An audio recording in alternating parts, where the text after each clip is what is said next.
Terima kasih waktunya Kak. Sebelumnya ini hostnya screen share. Oke, sudah ya Kak? Oke. Ya. Oke. Apakah udah terlihat ya?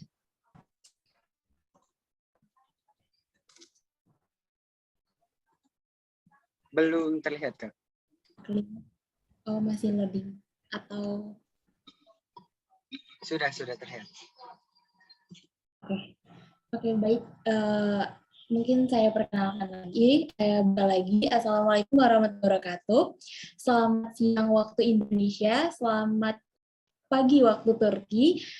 Di sini saya akan membawakan materi tentang kuliah S1 ke Turki dengan beasiswa. Jadi teman-teman semuanya boleh banget nih nanti ditanyakan ketika setelah saya memaparkan materi, teman-teman boleh nanya ke saya nantinya. Oke.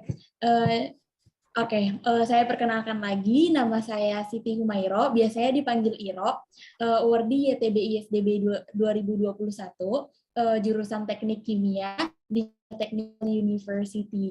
Jadi teman-teman kalau misalnya yang mau nanya-nanya atau ada apapun, boleh banget hubungin saya di Siti Humairo semuanya. Oke. Nah, itu aku mau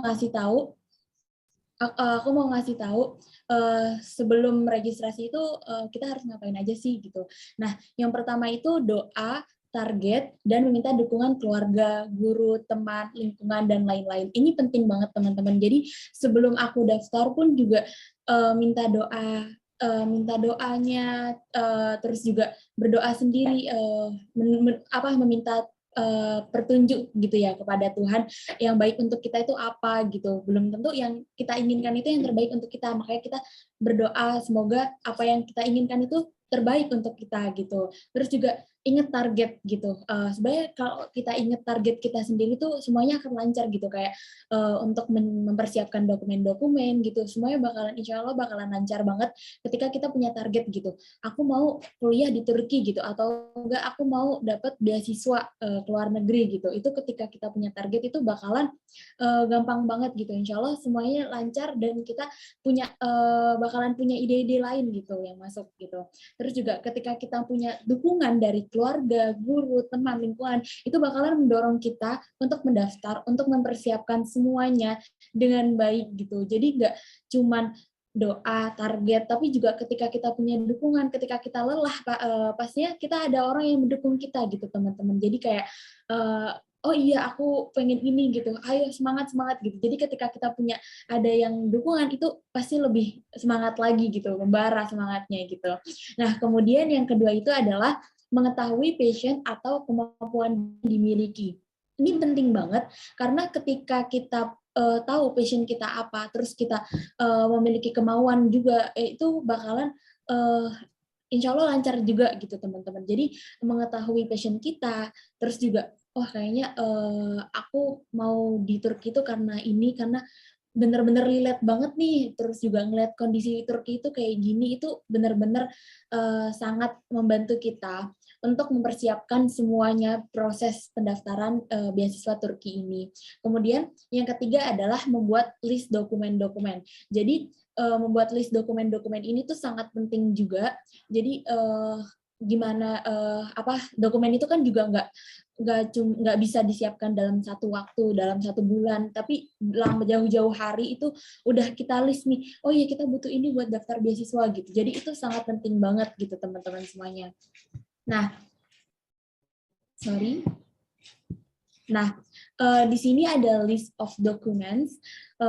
Di sini bisa teman-teman lihat ada banget dokumen-dokumen yang perlu kita persiapkan.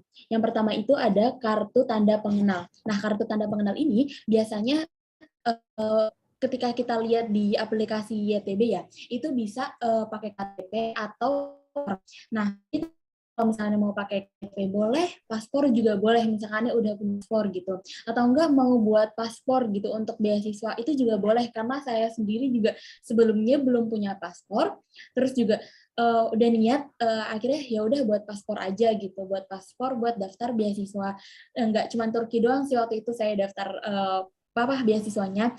Jadi karena emang udah scholarship hunter ya saya sendiri, jadi ya udah nggak apa-apa buat paspor baru gitu teman-teman, walaupun sebenarnya itu nggak punya paspor gitu.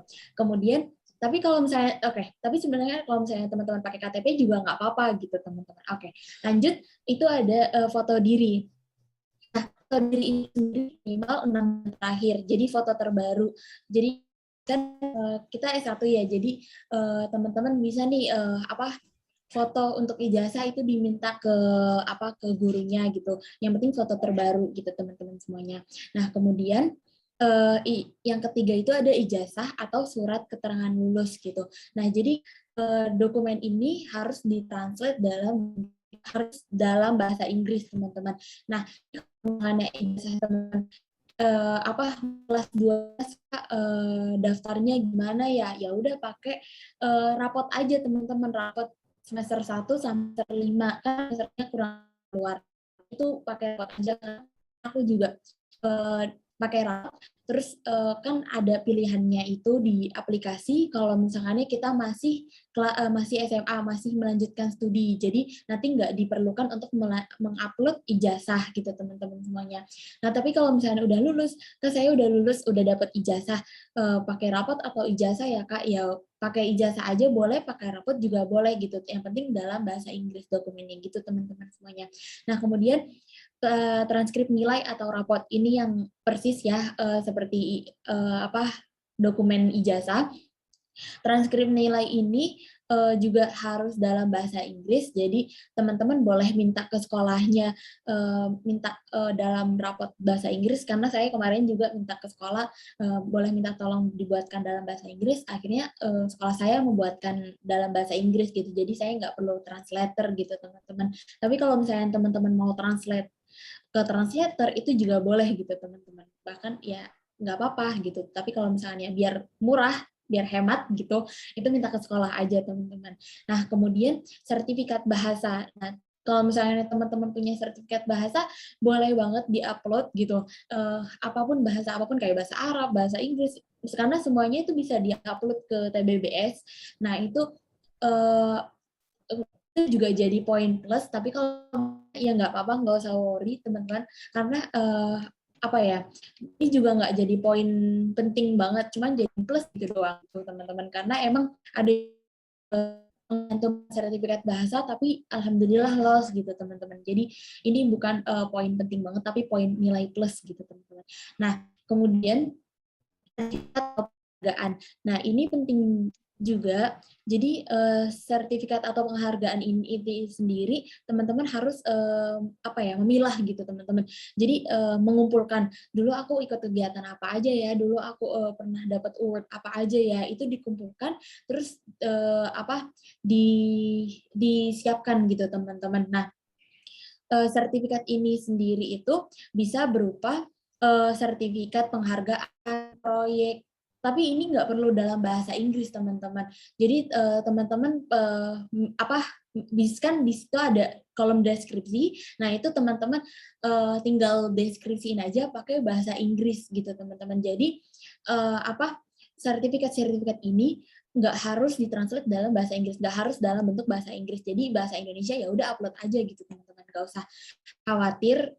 Jadi karena teman-teman bisa deskripsikan dengan baik gitu. Nah, kemudian ada surat rekomendasi. Nah, surat rekomendasi itu sendiri minimal 2 orang. Surat rekomendasi itu biasanya minta ke siapa sih Kak gitu. Kalau saya sendiri minta karena saya pesantren, saya minta ke kiai saya, kemudian saya minta ke kepala sekolah saya gitu. Jadi saya minta atasan yang ada di sekolah, minta surat rekomendasinya gitu dalam bentuk bahasa Inggris. Nah, kemudian kurikulum vitae kita juga dalam bentuk bahasa Inggris. Jadi dipersiapkan kayak cara menyusun kurikulum vitae itu yang baik seperti apa, kemudian apa kurikulum vitae untuk beasiswa itu sebenarnya kurikulum vitae yang seperti apa, itu kan ada banyak jenisnya ya. Terus juga desainnya juga yang nggak usah terlalu bagus-bagus juga, karena saya sendiri mengutamakan isi daripada desain gitu. Itu kurikulum vitae saya sendiri. Nah, kemudian ada letter of intent. Ini yang terakhir. Letter of intent itu sendiri biasanya kita sebutnya motivation letter di beasiswa lain ya. Ya, jadi motivasi dalam kita mengapa kita memilih beasiswa Turki gitu. Kenapa kita pengen mendapatkan beasiswa ini, terus juga motivasinya itu apa aja gitu. Nah, ini dipersiapkan dalam bahasa Inggris minimal 3.000 kata. Nah, di sini saya menuliskan reminder, teman-teman. Reminder-nya adalah seluruh dokumen sudah dipersiapkan sebelum pendaftaran beasiswa Turki dibuka. Jadi sebelum dibuka nih teman-teman udah disiapin semuanya tanpa terkecuali. Jadi sambil jalan, kecuali LOI itu bisa sambil jalan. Tapi kalau misalnya yang sebelum-sebelumnya kayak KTP, kartu tanda pengenal, foto diri, ijazah atau surat keterangan lulus, transkrip nilai atau rapot, sertifikat bahasa, penghargaan, surat rekomendasi, kurikulum vitae itu udah disiapin sebelum beasiswa Turki itu dibuka, sebelum beasiswa YTB itu dibuka, sebelum beasiswa YTB ISDB itu dibuka. Jadi karena emang pembukaan itu kan dari tanggal 10 sampai 10 Januari sampai 20 Februari, jadi emang harus jauh-jauh hari gitu teman-teman, karena waktu itu sering cepat banget berlalu gitu ya teman-teman semuanya. Oke, lanjut. Nah, di sini teman-teman bisa lihat ada aplikasi dari YTB itu sendiri. Nah, kemudian YTB sama ISDB bedanya apa sih, Kak? Nggak ada bedanya sama sekali, teman-teman. Jadi, untuk pendaftaran berkas-berkas itu persis banget. Nggak ada bedanya. LOI semuanya yang udah aku list di slide sebelumnya itu benar-benar persis dengan antara YTB dan YTB ISDB.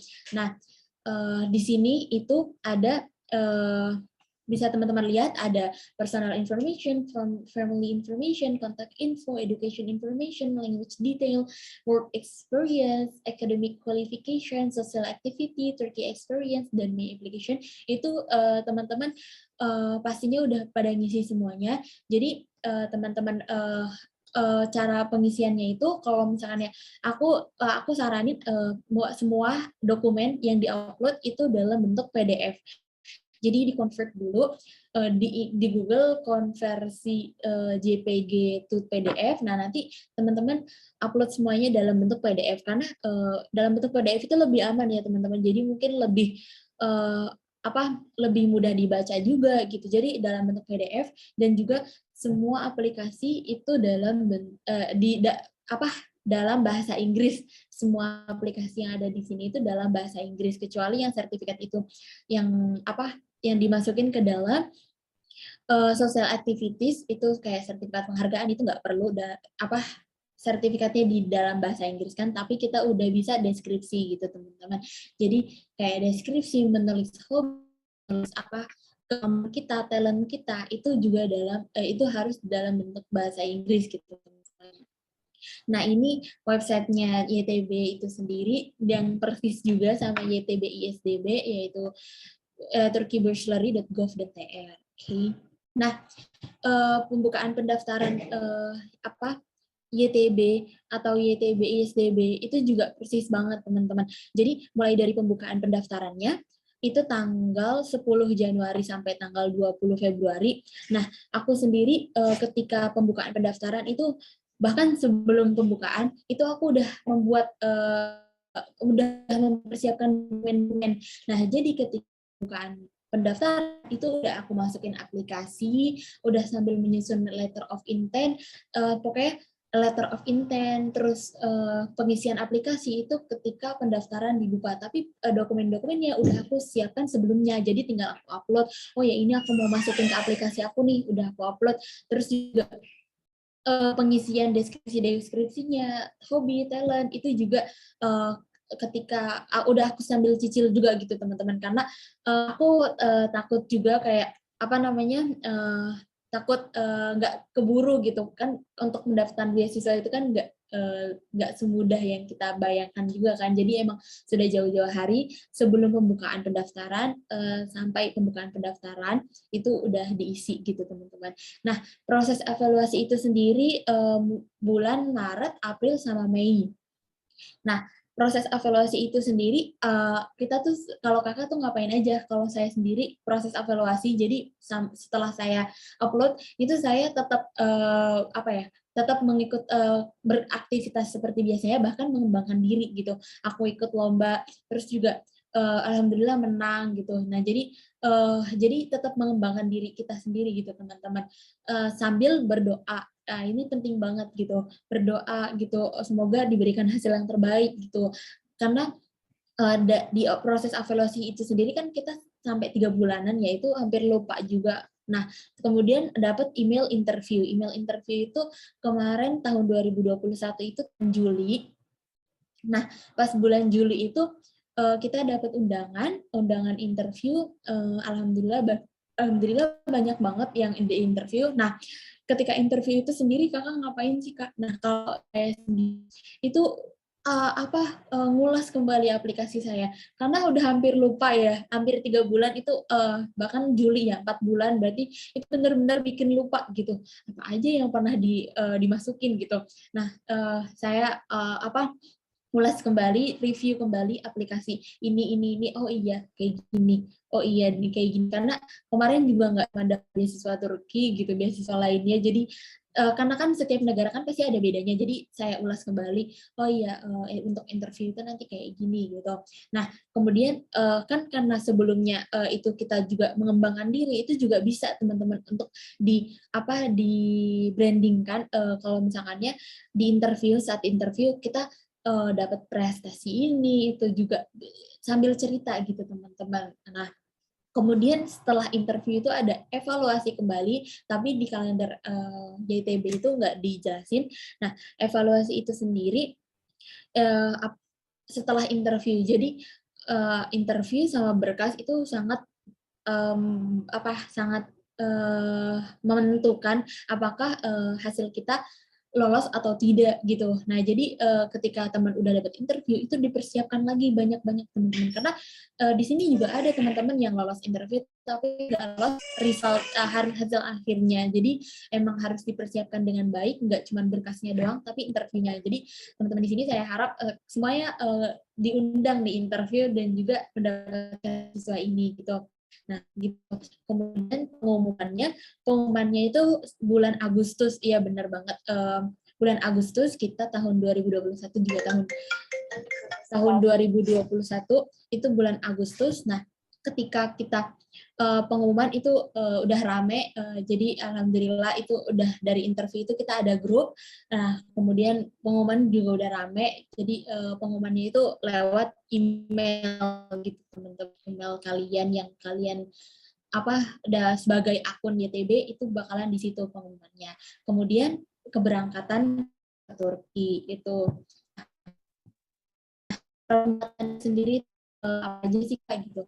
Nah, proses saya sendiri itu cukup panjang, yang nggak cuma proses beasiswanya, diterima pun juga prosesnya itu panjang gitu untuk berangkat ke Turki gitu, mulai dari pengurusan dokumen, jadi dokumen-dokumen ijazah apalagi kita S1 ya perlu dengklik gitu, dengklik itu penyetaraan ijazah yang mana karena SMA Turki dengan SMA Indo itu beda 1 tahun, jadi di sini itu 4 tahun, di Indo itu cuma 3 tahun, jadi kita harus menyetarakan dengklik.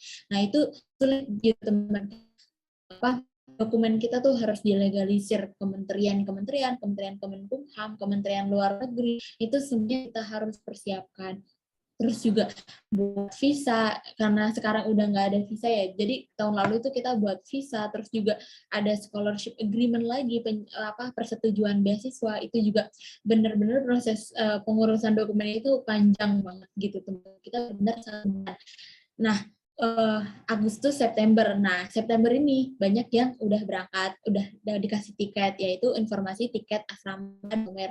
Nah, informasi tiket itu sendiri lewat SMS atau email. Nah, kemarin kita ada yang lewat SMS atau ada juga yang lewat email. Nah, saya sendiri lewat email. Nah, nanti tiketnya juga gratis dari YTB. Jadi ketika kalian misalkannya kalian di kotanya itu di kota Ankara gitu contoh. Nah, nanti sampai di Istanbul itu cuma transit, habis itu langsung udah dapet tiket, kalian dapet tiket 2 langsung ke Ankara. Jadi langsung local flight itu ke Ankara gitu teman-teman. Jadi YTB itu benar-benar memfasilitasi transportasi kalian gitu. Ini persis juga sama YTB ISDB gitu teman-teman. Nah, kemudian informasi asrama untuk yang YTB itu dapat informasi asrama, kalian ditempatin di asrama ini gitu. Nah, tapi kalau misalnya YTB ISTB kalian dapat uang yang mana kalian bisa milih mau rumah, mau sewa apartemen atau mau ditinggal di asrama.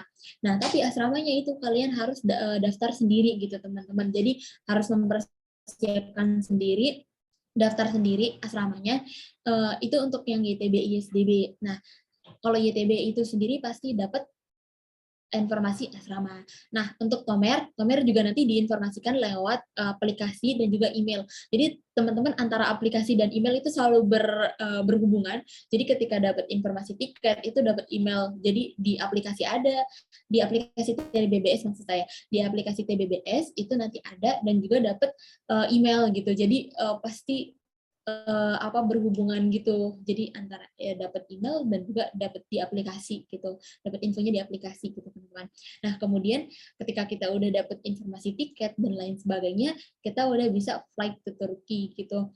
Udah alhamdulillah udah semuanya udah benar-benar gratis ya, mulai dari kalau misalnya pembuatan visa itu emang gratis untuk YTB dan juga YTB ISTB, benar-benar alhamdulillah itu prosesnya itu udah gampang banget, tinggal flight gitu, nggak mengurus dokumen terus abis itu flight gitu teman-teman. Oke, lanjut. Nah, tips and tricks dari saya sendiri itu yang pertama itu meminta pengecekan aplikasi atau dokumen kepada orang yang sudah berpengalaman. Nah, ini penting banget karena saya sendiri enggak sih, sebenarnya saya sendiri pengecekan dalam bahasa Inggrisnya. Jadi bahasa Inggris saya apakah udah benar gitu, apakah udah bukan udah benar sih, apakah udah baik gitu penyusunannya, karena kan kita dalam kurung itu melamar ya, melamar beasiswa. Nah, ketika kita melamar pasti membutuhkan tata bahasa yang baik gitu kan. Jadi dalam menyusun tata bahasa yang baik itu juga perlu dicek gitu, udah bagus nggak ya Kak gitu, bahasa Inggris saya, terus juga LOI saya, surat rekomendasi saya itu juga ketika buat surat rekomendasi sebelum ditandatangan itu juga saya minta tolong untuk dicek tata bahasa Inggris saya. Kemudian aplikasinya juga ini bagus nggak ya, itu kan kepada Wordy itu juga bisa banget teman-teman, karena ketika kita punya teman untuk yang sudah berpengalaman pastinya udah enak banget gitu, tinggal nanya-nanya gitu. Nah, kemudian yang kedua adalah kenali diri lebih dalam. Nah, ketika kita ini penting banget karena ketika kita kenali diri kita bakalan bisa branding diri yang baik, yang di poin 3. Jadi ini tuh saling berkaitan. Jadi ketika kita tahu diri kita suka ini, kita punya ini, kita punya passion ini, pasti kita bisa branding diri yang baik. Branding diri yang baik itu juga dalam bentuk tidak terlalu sombong atau enggak tidak terlalu merendahkan diri, tapi kita branding gitu, sedikit branding, kita tuh punya ini, kita pengen ini gitu. Jadi apa yang kita punya dan apa yang kita pengenin itu kalau bisa relate gitu teman-teman untuk penyusunan LOI-nya gitu. Dan juga ketika kita mengenali diri kita lebih dalam, kita bisa untuk deskripsiin talentnya, mendeskripsikan hobinya, terus juga bisa mendeskripsikan sertifikat kita dengan baik gitu. Jadi kedua ini berkaitan sangat gitu teman-teman. Nah, kemudian yang keempat adalah aktif dalam mengikuti berbagai kegiatan. Nah, kegiatan apapun, misalkan organisasi, sosial, itu teman-teman udah mulai aktif dan juga teman-teman bisa banget untuk diupload ke aplikasinya. Nah, oke. Dan yang terakhir itu ada motivasi dari saya, Pak Inna ma'al usri yusra, Inna ma'al usri yusra. Jadi setiap kesulitan itu pasti ada kemudahan. Jadi teman-teman, ketika teman-teman lelah itu langsung semangat gitu, langsung inget target, terus juga inget bahwa di luar sana juga banyak yang daftar yang pengen kuliah ke Turki, yang pengen dapat beasiswa YTB atau YTB ISDB. Jadi teman-teman harus semangat terus gitu. Oke. Mungkin itu saja, terus juga waktunya juga udah lumayan ya.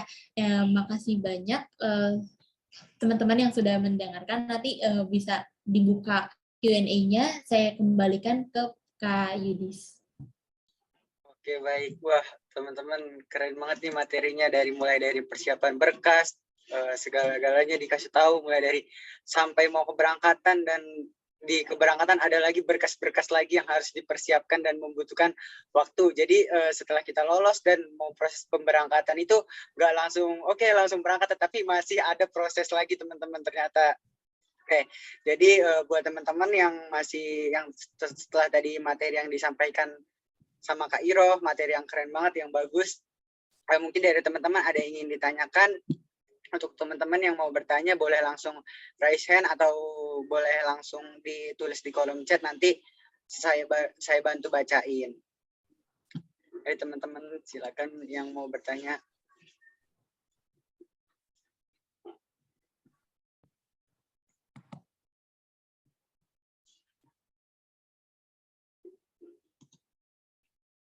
Jadi teman-teman boleh langsung kalau mau bertanya, boleh via chat, atau kalau misalnya mau bertanya langsung ke Kak Iro, boleh langsung raise hand dan on mic.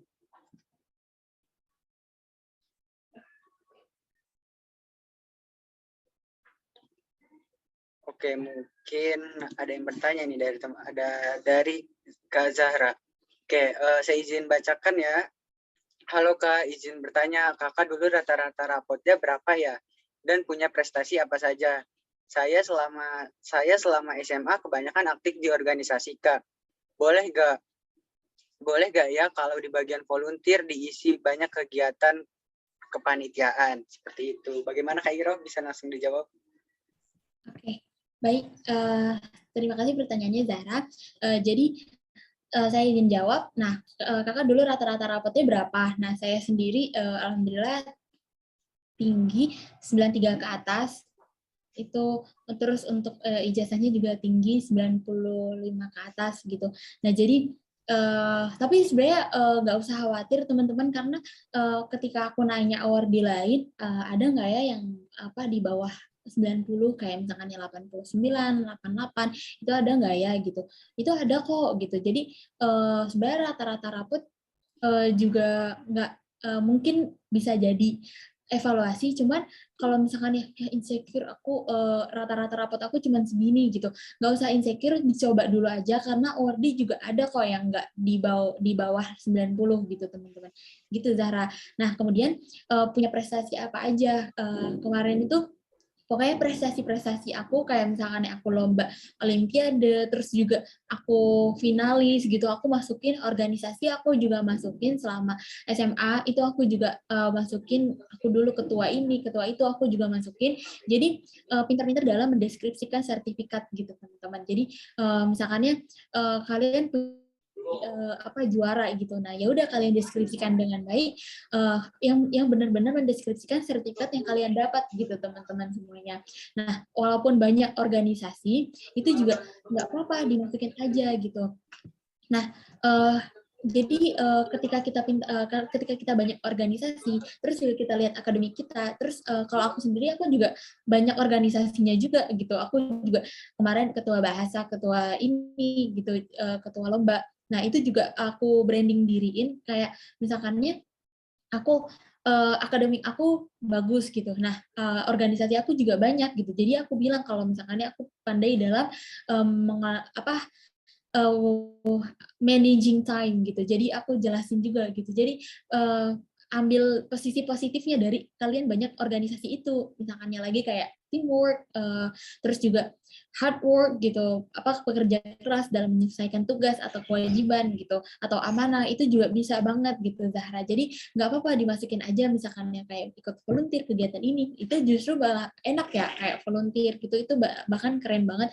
Jadi tetap dimasukin aja itu kegiatannya, nggak usah khawatir gitu. Jadi dimasukin aja apa yang kalian punya dan menurut kalian ini bagus banget gitu teman-teman. Itu Zahra dan juga teman-teman semuanya.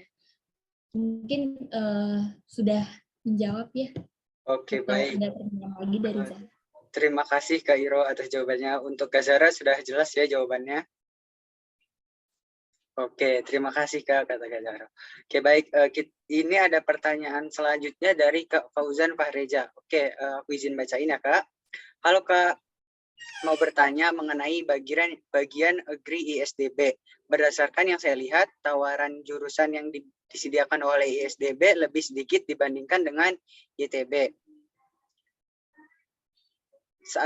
Seandainya kita memilih jurusan di YTB yang tidak tersedia di ISDB, itu bagaimana ya? Apakah kita berkemungkinan untuk diletakkan di jurusan lain apabila lulus? Oke, baik. Terima kasih pertanyaannya Fauzan. Saya izin jawab ya. Jadi gimana? Emang apa jurusan yang ada di YTB ISDB itu lebih sedikit gitu cangkupannya. Nggak semuanya dibuka gitu. Jadi emang cuma pilihan. Nah, tapi kalau misalkan ya, kalau misalkan ya kita milih YTB ISDB, terus juga kalau misalkan ya lolos itu nanti dimasukin ke jurusan lain Kak. Nah ini kurang tahu. Cuman kalau saya sendiri itu saya milih 2 gitu. Nah Tekpang sama teknik kimia. Tekpang itu cuman ada di YTB, sedangkan di ISDB nggak ada. Kalau Tekpang itu teknik pangan. Kalau misalkan teknik kimia itu ada di dua-duanya gitu. Nah, karena teknik pangan itu nggak ada di ISDB, saya dimasukin ke teknik kimianya gitu. Nah, kedua ini pun passion aku gitu, passion saya gitu. Jadi kalau misalkan ya udah keterima terus nanti bakalan dimasukin, itu kurang tahu teman-teman. Kayaknya kalau misalnya saya pribadi itu milih 2, tekpang dan teknik kimia, dimasukinnya ke teknik kimia yang emang relate gitu, yang emang aku pilih dan juga emang passion aku gitu. Jadi gitu teman-teman. Tapi kalau misalkan ya boleh dicoba, mungkin kalau misalkan ya pengen YTB ISDB, atau boleh dilihat dulu list jurusan yang ada di YTB ISDB itu ada yang member nggak sama jurusan kalian. Misalkan ya kalian pengen HI terus di ISDB nggak ada gitu. Nah nanti mungkin bisa gitu HI-nya hubungan internasional dimasukin kayak ilmu komunikasi, atau enggak kayak ilmu komunikasi kan itu agak member juga ya, agak mirip gitu maksudnya. Nah itu boleh dicoba gitu, karena ketika saya sendiri dan ketika nanya-nanya itu ada juga award di YTB ISDB yang ketika milih jurusan nggak ada di YTB tapi dia lolos ke jurusan yang hampir mirip. Berarti bisa gitu. Jadi mungkin Fauzan boleh untuk memilih jurusannya, pengennya apa di YTB dan juga di YTB ISTB. Nanti mungkin kalau misalnya award di kalau misalnya lolos di YTB ISTB itu Fauzan bisa ditempatin ke jurusan yang agak mirip gitu Kak. Iya ada ketika aku nanya emang milih jurusan itu, katanya enggak tapi emang mirip gitu, memper gitu, persis gitu, emang mirip-mirip dengan yang dipilih yang ada di YTB aja gitu. Apakah sudah menjawab ya? Oke, baik. Terima kasih Kak Iro sudah atas jawabannya. Untuk Kak Fauzan sudah jelas ya. Jadi yang penting mau itu nanti dipindahin ke opsi yang YTB atau STB, yang penting jurusannya itu sesuai dengan passion yang kita pilih atau kemauan kita. Seperti itu. Oke, ini selanjutnya itu ada pertanyaan dari Kak Aufa. Kak, setelah lulus nanti ada kewajiban mengembalikan sebagian dana beasiswa tidak? Soalnya pernah dengar beasiswa ISDB pas sudah lulus harus membayar sebagian uang beasiswa biar muter untuk award berikutnya. Nah, apakah beasiswa YTB ISDB juga seperti itu? Oke, Kak Ira boleh langsung dijawab. Oke, baik. Terima kasih pertanyaannya, Alfa. Nah, saya izin jawab ya. Apakah ada pengembalian dana? Nah, ketika teman-teman lihat di aplikasi, itu kan ada kayak persetujuan apakah mau daftar YTB, ISDB juga. Nah, kalau misalnya teman-teman mau daftar, itu ada keterangan lagi teman-teman di atasnya. Jadi, tinggal checklist doang. Terus di atasnya, nah untuk graduate dan juga doktor, nah itu emang harus pengembalian dana 50% dari stipend month. Jadi kan emang doktora dan juga apa S2, master S2 dan S3 itu kan stipend monthly-nya itu cukup besar ya, dan juga dapat akomodasinya itu juga 1.500, itu banyak banget gitu teman-teman. Nah, jadi dari stipend monthly-nya kalau nggak salah S2 itu 1.400 itu di 50%-nya 50%-nya itu nanti ketika sudah lulus itu ada pengembalian dana S2 dan S3. Tapi untuk S1 itu selama ini saya nanya ke wardi dari negara lain pun juga bilangnya itu cuma S2 dan S3 gitu. Nah, apa namanya? Untuk informasinya juga apa namanya? Untuk S1 apakah ada pengembalian dana atau tidak itu belum dikasih tahu lagi, belum diinformasikan lagi, tapi dari kami sendiri pun juga udah nabung, karena itu udah benar-benar banyak banget gitu teman-teman. Jadi ketika kalian tinggal di asrama, bahkan ada teman saya yang tinggal di asrama gratis itu, jadi bahkan 1.500 itu untuk dia, dan dia bisa nabung gitu teman-teman semuanya. Jadi selama ini yang emang benar-benar fix pengembalian dana itu emang untuk S2 dan S3. Untuk S1 sendiri gimana Kak? Ini belum ada informasi lebih lanjut, tapi selama ini ketika saya tanya belum teman-teman belum bilang kalau misalnya emang kita harus refund 50% dari stipend month, nggak ada informasi seperti itu gitu. Ova. Oke, baik. Terima kasih Kak Kairo. Oke, jadi untuk yang S1 itu belum tahu ya. Dan mungkin sejauh ini infonya itu belum ada untuk merefund dana. Nah, tapi untuk yang S2 dan S3 itu pasti sudah ada ketentuannya untuk merefund dana. Oke, selanjutnya itu aku akan bacain pertanyaan dari Kak Zahra lagi. Kak, izin bertanya lagi, boleh nggak apply jalur Turki mandiri selama proses beasiswa? Karena prosesnya cukup panjang dari Maret sampai Mei. Dan pengumumannya sekitar Juli, Agustus. Sedangkan tes mandiri buat Universitas Turki atau YOS diadakannya Juni. Apakah kita termasuk eligible beasiswa jika saat pengumuman kelolosan kita sudah diterima di salah satu universitas di Turki? Itu Kak Iro pertanyaannya. Oke, baik, saya izin menjawab ya Zara. Nah, selama proses itu boleh nggak ya Kak untuk buat daftar ini? Nah, kalau misalkan saya sendiri untuk persiapannya itu boleh banget itu untuk persiapannya. Misalkan untuk mau YOS itu dipersiapkan dengan baik gitu. Misalkan belajar, terus juga kayak matematikanya gitu-gitu.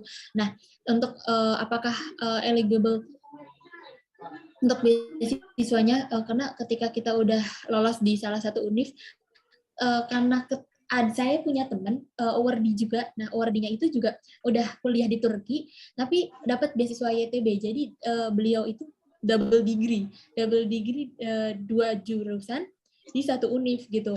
Nah, jadi beliau keterima di, contohnya kayak misalkannya keterima di HCTP gitu misalkannya. Nah, beliau itu sebelumnya udah kuliah di HCTP, tapi daftar YTB lagi, kemudian dapat jurusan yang lain di HCTP tapi mirip gitu. Nah, kalau misalkan boleh atau enggak, buktinya ada awardee yang seperti itu, yang kemungkinan boleh gitu. Karena awardee-nya itu double degree gitu, di jurusan A dan juga di jurusan B, tetap di universitas yang satu gitu. Tapi kalau misalnya universitasnya beda, itu saya kurang tahu gitu, karena beliau ini satu univ gitu, satu univ 2 jurusan double degree, yang satunya itu jurusan A, yang satunya lagi jurusan B gitu. Nah, yang A itu udah dijalanin lama gitu sebelum beasiswa YTB gitu, tapi yang B itu baru ketika dapat beasiswa YTB gitu deh, Zahra. Oke, terima kasih Kak Iro jawabannya. Untuk Zahra sudah jelas ya atas jawabannya. Oke, selanjutnya ini ada pertanyaan lagi dari Kak Fauzan. Kak, mau nanya satu lagi dong. Tips dan trik Kak Iro dulu ketika memilih universitas bagaimana? Apakah full sampai 12 pilihan atau hanya beberapa yang kita inginkan saja? Oke, baik. Terima kasih pertanyaannya Fauzan. Nah, jadi tips and tricks ketika milih universitas, apakah full itu? Kalau saya sendiri nggak full sampai 12, saya cuma milih 7. Nah, jadi 7 itu karena saya juga punya pengen punya syarat gitu, milih universitasnya di mana sih gitu. Kalau saya sendiri milih universitasnya emang saya pinginin gitu, yang pengen aku pinginin gitu. Jadi aku pengen di universitas apa ya gitu. Dan juga sama daerahnya gitu. Aku sendiri emang milih daerah yang agak Turki ke kiri gitu. Jadi kayak Istanbul, terus juga Bursa, Ankara, terus Konya, terus Izmir gitu-gitu. Nggak milih yang sebelah kanan bagian Turki gitu. Jadi lebih ke dekat lautan yang sebelah kiri gitu. Nah itu kalau saya sendiri kemarin milihnya berdasarkan itu dan keinginan sendiri gitu. Nggak nggak sampai 12 tapi cuma 7. Terus juga berdasarkan apa Kak? Berdasarkan kalau saya sendiri world rank itu nggak berpengaruh, maksudnya terserah saya ditempatin di mana aja. Tapi yang penting daerahnya, saya milih kota gitu teman-teman. Gitu Fauzan. Oke, terima kasih Kak Iro atas jawabannya. Untuk Fauzan sudah jelas ya atas jawabannya. Oke, mungkin sambil nunggu dari teman-teman yang lain bertanya lagi, boleh nih dari aku beberapa pertanyaan yang mungkin aku pengen tahu. Nah, tadi kan untuk Kak Iro itu mempersiapkan berkasnya mungkin dari jauh-jauh hari bahkan sebelum pendaftarannya dibuka. Nah, untuk Kak Iro itu sendiri apa sih kendala yang dialami selama mengurus berkas itu semua mulai dari KTP dan yang lainnya, dan apa kendalanya gitu? Oke, baik. Kendala saya sendiri, kendalanya itu apa ya? Karena dari awal itu udah nge-translate dokumen gitu. Alhamdulillah mungkin dalam mencari ide dalam LOI gitu. Nah, itu kan saya sendiri kayak research dulu gitu. Emang memerlukan research gitu teman-teman dalam menyusukan LOI. Research itu maksudnya apa sih Kak? Nyari tahu gitu. Nyari tahu seperti misalkannya kita pengen apa. Aku sendiri pengen teknik kimia, lebih ke pangannya gitu, teknik kimia dalam bentuk industri pangannya gitu. Nah, nyari tahu gitu, research emang pangan yang ada di Turki itu kayak gimana gitu. Itu mungkin kendalanya. Kayak susah banget cari informasi yang relate, informasi yang benar-benar valid gitu. Nah, saya sendiri benar-benar sampai nyari gitu di mana ya, sampai buka keyword, kan Google Chrome itu pinter-pinter dalam mencari keyword kata kunci gitu dalam menemukan suatu informasi gitu. Jadi pinter-pinter dalam mencari kata kunci di Google gitu. Semuanya ada di Google tapi kita nggak tahu kata kuncinya seperti apa. Ya coba cari semuanya itu benar-benar memerlukan effort banget ya, kayak keadaan pangan yang ada di Turki itu kayak gimana gitu. Jadi memerlukan penelitian gitu sebelum berangkat ke Turki. Emang Turki itu baguskah untuk kita pelajari yang ada di sana, apalagi pelajaran di jurusan yang ada di itu, apakah emang bagus gitu Turkinya gitu. Emang perlu dipertanyakan gitu teman-teman. Jadi ini kendalanya dalam pembentukan LOI. Terus juga sertifikat itu udah untuk dokumen itu pasti saya udah jauh-jauh hari udah persiapkan gitu. Kendalanya ya mungkin dalam penyusunan LOI, terus juga ketika memeriksa ke orang yang sudah berpengalaman itu juga cukup lama gitu. Nah, itu juga mungkin kendala gitu, Kak. Oke, untuk kira-kira untuk mempersiapkannya itu butuh, karena kan udah disiapin sebelumnya, jadi saat pendaftaran dibuka tinggal apply dan berkasnya udah siap dan tinggal upload. Nah, kira-kira untuk persiapannya itu berapa lama Kak? Kayak misalnya kan tadi untuk berkas-berkas kayak misalnya motivation letter itu kita harus konsultasi sama kayak teman-teman atau orang yang udah paham. Nah, itu untuk Kak Iro itu berapa lama dan konsultasinya itu ke siapa gitu Kak? Oke, kalau saya sendiri udah kan Januari itu YTB buka, YTB dan YTB STB itu buka. Nah, udah mulai dari bulan Novemberan itu udah nyiapin dokumen, udah translating juga, terus udah kemudian diperiksain aplikasinya itu saya lebih ke keluarga gitu. Saya punya keluarga yang emang sama-sama scholarship hunter, kakak saya sendiri juga sama-sama scholarship hunter, dikoreksiin gitu bahasa Inggrisnya yang baik seperti apa gitu. Nah, tapi ketika saya dulu kayak karena saya di pesantren jadi kayak nggak tahu ada mentoring kayak gitu-gitu, jadi kayak buta informasi gitu, tapi untungnya punya kakak yang mendukung gitu. Nah untung teman-teman yang ada di sini nih bisa mengakses internet dengan baik gitu. Nah, teman-teman bisa ikut mentoring yang ada di Wordy yang biasanya kalau misalnya nemu gitu ada mentoring itu teman-teman bisa banget ikutin gitu. Karena emang sangat membantu juga gitu. Karena saya sendiri mungkin kalau misalkan nggak bantuin kakak juga bingung lagi gitu. Karena masih S1 ya, mungkin kayak untuk branding diri yang baik itu seperti apa sih Kak gitu-gitu. Itu saya banyak nanya juga sama ke kakak saya gitu. Jadi ketika teman-teman punya akses internet yang lebih luas daripada saya sendiri gitu yang saya alumni pesantren gitu, teman-teman bisa banget untuk ikut mentoring gitu, ikut webinar gitu. Karena ketika kita punya orang atau kenalan itu justru lebih enak gitu ketika dikoreksiin LOI-nya baik kayak gimana ya Kak, terus aplikasinya kayak gimana ya Kak gitu. Kak Yudi. Oke, jadi lebih bagus kayak udah dipersiapin dari sebelumnya ya, seperti Kak Iro ini. Jadi saatnya nanti pas pendaftarannya buka, kita hanya tinggal cek berkas ini dan isinya sudah bagus, sudah betul dan sudah pantas belum untuk di-upload gitu. Dibanding dengan yang pendaftarannya buka, kita sudah tahu pendaftarannya udah buka, kita baru nanti dulu berkasnya itu malah nanti apa yang nanti kita upload atau yang kita kirim itu kurang maksimal, seperti itu sih. Ini dari di kolom chat itu udah ada pertanyaan lagi dari Kak Aufa. Menurut Kakak lebih enak pilih di kampus kota kecil atau di kota besar? Kalau di kota besar kan biaya hidupnya lebih mahal tapi mau apa-apa mudah. Kalau di kota kecil biaya hidupnya lebih murah tapi gak terlalu strategis. Kota besar yang semua ada. Seperti itu Kak Ira pertanyaannya. Oke, terima kasih pertanyaannya Alfa. Nah, saya sendiri itu lebih enak kampus kota kecil atau kota besar. Mendingan yang tengah-tengah. Karena emang di kota kecil juga nggak enak, di kota besar juga sebenarnya enak gitu. Karena saya juga dulu ngerasain tinggal di Jakarta, emang lahir di Jakarta, kemudian pesantrennya itu di Jawa Timur, jadi kan ngerasain kayak kota kecil itu dan kota besar itu kayak gimana, tapi menurut saya itu sama-sama enaknya. Nah, tinggal suasana dan lingkup belajar gitu, tinggal lingkungan kita sendiri yang lebih deket, kayak misalkan lingkungan belajar kita itu mendukung nggak gitu. Nah, kalau saya sendiri mendingan ambil yang tengah-tengah, atau emang kalian emang pengen yang punya target pengen di kota besar aja deh, ya udah nggak apa-apa kota besar aja, karena emang enak juga kalau di kota besar, kayak apa-apa mudah, ini mudah, emang agak mahal gitu. Tapi ketika emang pengen di kota kecil aja deh Kak, kayak misalkan ada ini, ya udah nggak apa-apa, teman-teman pilih aja gitu.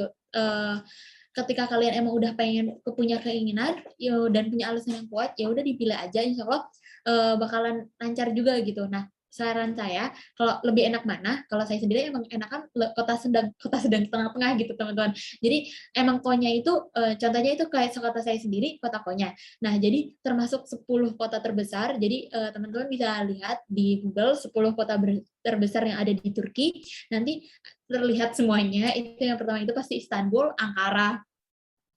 Nah, Konya itu termasuk urutan ke-7, jadi tengah-tengah. Nah, transportasinya yang ada di Konya itu apakah strategis, Kak? Strategis sekali, jadi kita udah ada bandara, kita udah ada kereta juga, autobus juga ada, tapi mungkin nggak ada kereta bawah tanah yang seperti di Istanbul, terus juga nggak ada kereta yang di atas-atas gitu juga nggak ada gitu. Jadi mungkin lebih enak ambil yang tengah-tengah, karena jadi transportasi yang strategis, terus juga biaya hidup yang murah, jadi benar-benar Konya itu sangat murah gitu, bahkan lebih murah daripada kota kecil mungkin ya, karena kita sendiri transportasi untuk international student atau ya Banja bahasa Turkinya itu kita transportasi gratis gitu teman-teman.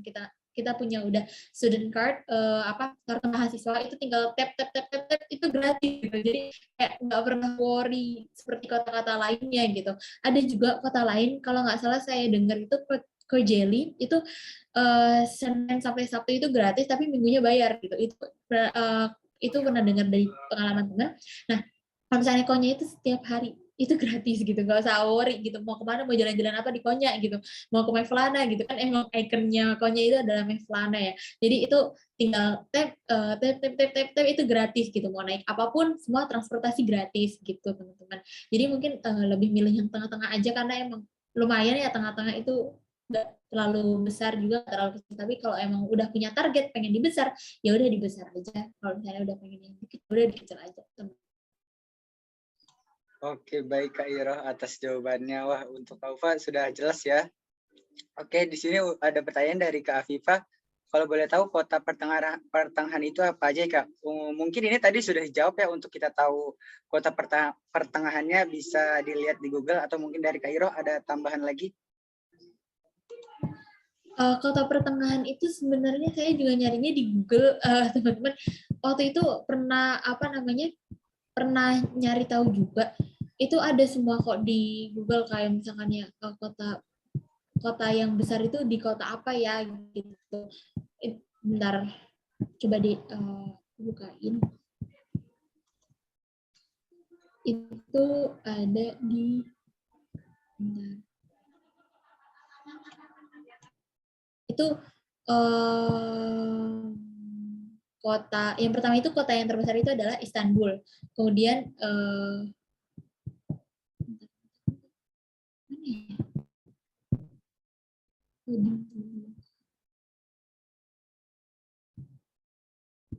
nah, kota-kota yang pertama itu ada kota Istanbul, kemudian Ankara, kemudian Izmir, yang keempat itu Bursa, yang kelima itu Antalya, yang keenam itu Adana, yang ketujuh Konya, yang kedelapan Şanlıurfa, yang kesembilan Gaziantep, yang ke-10 Kocaeli, gitu.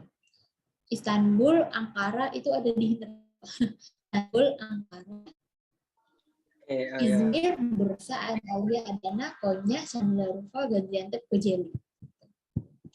Oke, terima kasih Kak Iro. Untuk Kak Afifah sudah terjawab ya. Jadi untuk tahu kita kota pertengahan, kota besar, atau kota kecil itu lebih baik ya kita tanya kembali lagi ke Google mungkin, atau nanti bisa tanya lagi ke Kak Iro itu via DM yang tadi sudah dikasih tahu.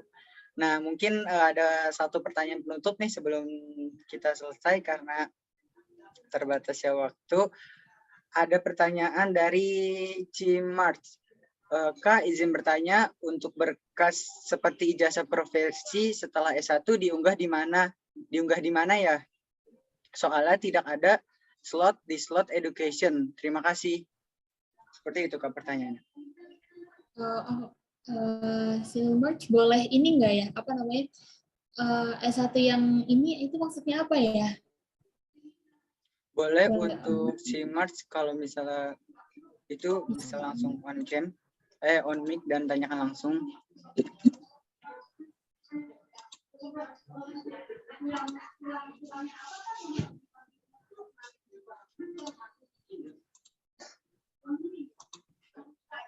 Halo Kak, seperti ini terkendala sinyal. Oke, mungkin karena belum muncul nih Kak Cimartnya. Oke, kita lanjut aja ya karena waktunya juga udah selesai nih untuk sesi tanya jawab. Terima kasih buat Kak Iro nih yang udah jawabin pertanyaan dari teman-teman, dan tadi juga pemaparan materinya yang keren banget dan juga sedetail itu. Dan mungkin dari teman-teman nanti setelah lihat dari pemaparan materi dari Kak Iro, atau nanti setelah sesi tanya jawab, mungkin dari teman-teman itu punya gambaran yang mungkin semakin jelas mau kemananya setelah tadi sesi tanya jawab. Nah, mungkin sebelum aku tutup, dari Kak Iro boleh nih ngasih closing statement atau kata-kata penyemangat buat teman-teman yang nanti memang mungkin sedang berjuang nih untuk mendapatkan beasiswa ini nih Kak. Oke.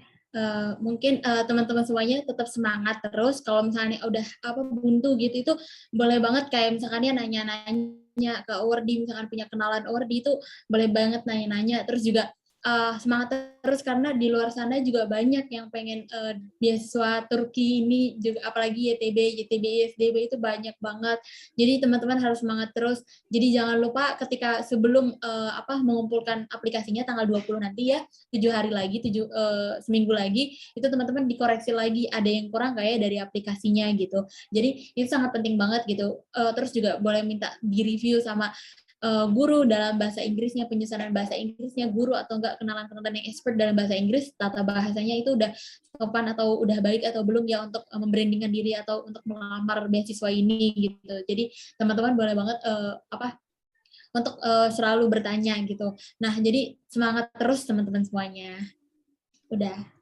Oke, jadi kalau misalnya memang buntu itu jangan ya udah malas, tapi kalau misalnya buntu atau kayak kehilangan motivasi, tapi jangan stop, tetapi cari hal-hal yang seperti tadi Kak Iro bilang itu. Jadi cari motivasi yang lain untuk kita tetap semangat gitu. Oke, terima kasih untuk Kak Iro hari ini untuk sharingnya kepada teman-teman. Semoga ilmunya bermanfaat dan untuk Kak Iro juga kuliahnya lancar seperti itu Kak. Mungkin aku perwakilan dari Studi Indonesia juga mengucapkan terima kasih. Mohon maaf sebelumnya tadi ada kendala jaringan. Assalamualaikum warahmatullahi wabarakatuh. Selamat siang teman-teman Studi Indonesia semua. Kembali lagi di webinar Studi Indonesia dengan program Scholarship Sharing. Nah, semoga teman-teman masih pada semangat ya untuk menjalani sesi kedua ini. Oke, sebelumnya kenalin, aku Devina akan menemani teman-teman untuk sharing-sharing di sesi kedua ini bersama pembicara yang gak kalah hebat dong dari yang sebelumnya. Nah, tadi kan kita udah sharing-sharing nih seputar persiapan S1 ke Turki ya bersama Kak Siti Humairo dan Kak Yudis. Kita bakal naik level lagi nih ke jenjang pendidikan yang lebih tinggi, yaitu kita bakal sharing-sharing seputar persiapan S2 ke Turki. Dan kita juga bakal dengerin nih gimana sih cerita pengalaman-pengalaman Kak Hermansyah berkuliah di Turki. Oke, nah sedikit perkenalan nih, Kak Hermansyah adalah salah satu penerima beasiswa Turki Burslari Islamic Bank Development tahun 2021 untuk program S2. Hebat kan teman-teman? Makanya ini adalah kesempatan emas nih buat teman-teman untuk berbagi pengalaman bersama Kak Hermansyah, dan nanti di akhir bakal ada sesi Q&A, jadi teman-teman bisa tanya-tanya nih seputar beasiswa S2 ke sana atau pengalaman-pengalaman kuliah di Turki. Aja ya, lama kita Kak Hermansyahnya. Hermansyah. Halo Mbak.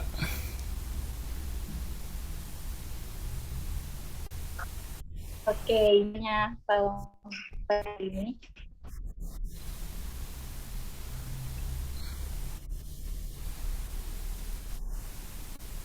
Halo.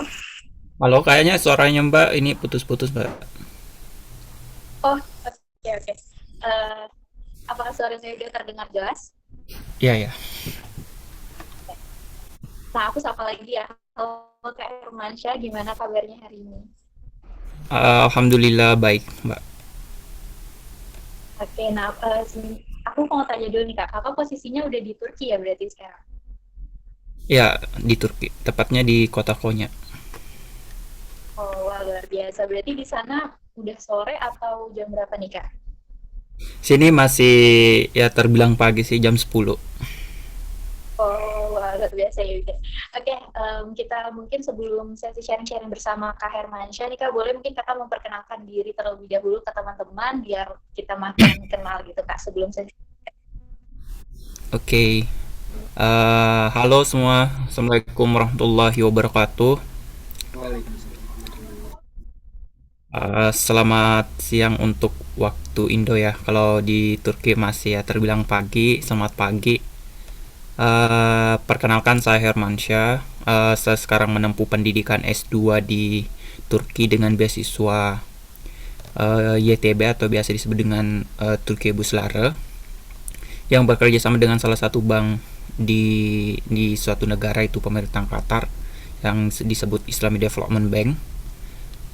Saya mengambil S2 dengan jurusan perencanaan wilayah dan kota, atau kalau di Indonesia biasa disingkat dengan planologi, dengan bahasa pengantar bahasa Turki. Jadi sekarang saya masih persiapan bahasa atau biasa disebut dengan Tomer.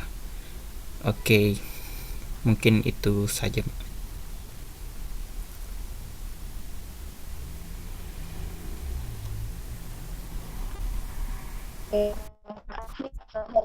Atas perkenalannya.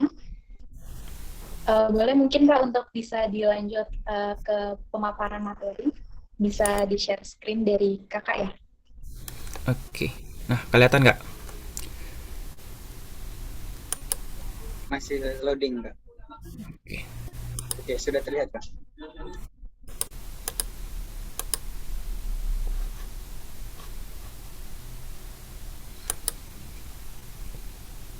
Gimana? Udah ini nggak slide so?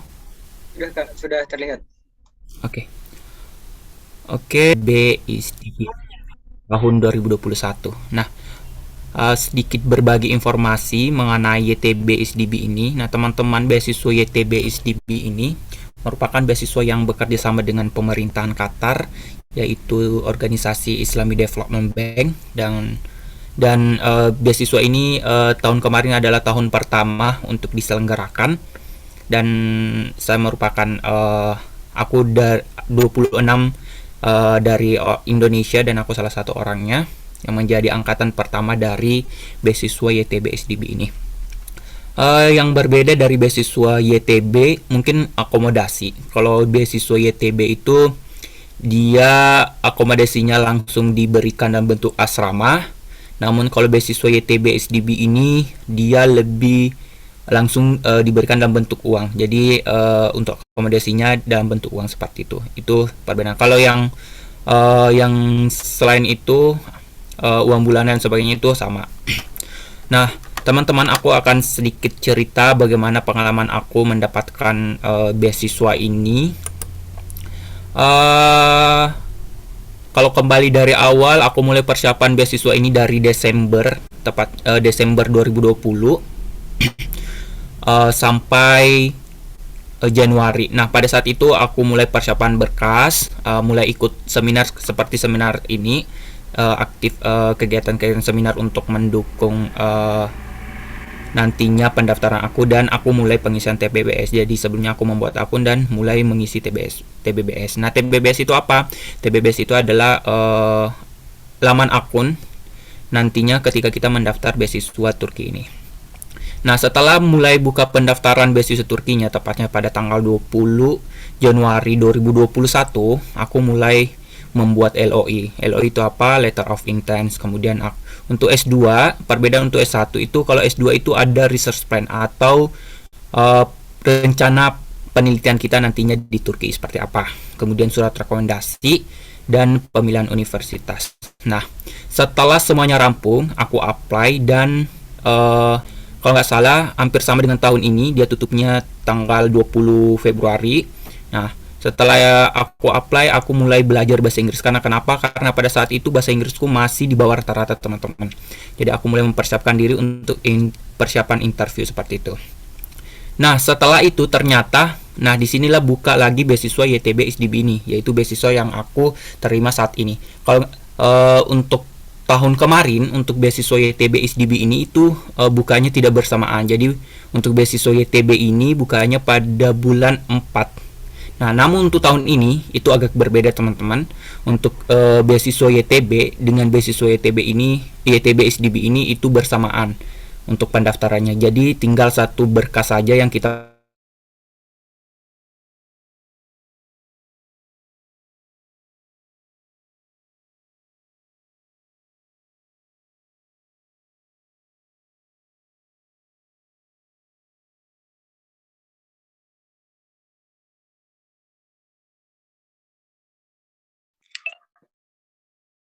Maaf Kak, permisi, suaranya sepertinya ke-mute Kak.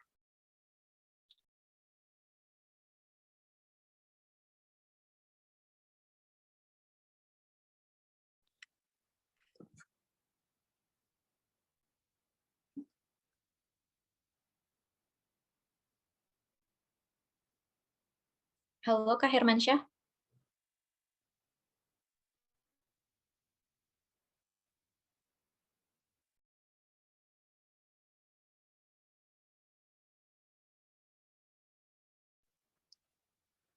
Oke, mungkin Kak Hermansyah lagi mencoba gabung kembali ya, teman-teman. Oke, gimana? Kedengaran nggak?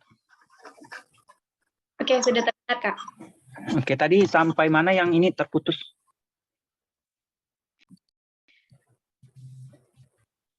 Sampai ke di slide My Adventure itu setelah pembukaan beasiswa YTB ISDB. Oke, bentar. Oke.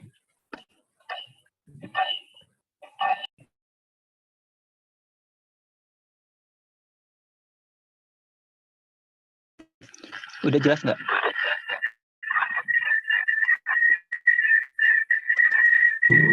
Kak, berdengung Kak.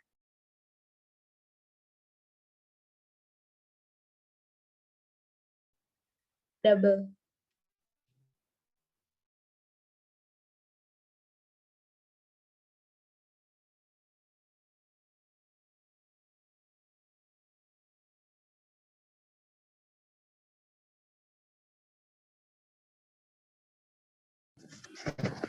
Oke, gimana? Oke, sudah jelas, Kak? Oke. Tadi sampai di pembukaan yang beasiswa YTB SDB kan? Iya, Kak, betul. Oke. Nah, teman-teman, pada bulan 4, kalau tidak salah tahun 2021, ternyata ada beasiswa lagi yang buka, itu beasiswa YTB SDB. Nah, beasiswa YTB SDB ini adalah beasiswa yang aku terima sekarang ini. Untuk pendaftaran tahun lalu itu untuk jadwalnya itu berbeda, teman-teman. Namun untuk sekarang ini untuk jadwal pendaftarannya itu sama di tanggal 10 sampai 20 Februari. Jadi tinggal satu berkas yang kita gunakan untuk 2 pendaftaran beasiswa ini, yaitu beasiswa YTB dengan beasiswa YTB SDB. Nah, kemudian setelah aku apply beasiswa ini, jadi akan muncul di akun kita itu ada 2 beasiswa yang kita daftar pada tahun 2021. Nah, kemudian pada bulan 7 itu ada keluar pengumuman berkas dan untuk lanjut ke tahap interview. Nah, pada saat itu pengumuman berkas yang keluar adalah pengumuman beasiswa YTB. Dan kemudian disusul dengan pengumuman untuk interview yang YTB SDB. Namun pada saat itu aku masuk ke aku diundang interview yang beasiswa YTB, bukan beasiswa YTB SDB yang sekarang aku jalani. Nah, setelah pengumuman, pada saat itu dilakukan secara online karena pandemi, jadi persiapan kita juga sangat sedikit. Undangan interview masuk di email kita itu hari Jumat, kemudian kita interviewnya hari Senin. Jadi untuk mempersiapkan waktu itu sangat singkat, teman-teman. Kemudian di pertengahan Agustus keluarlah pengumuman akhir YTB.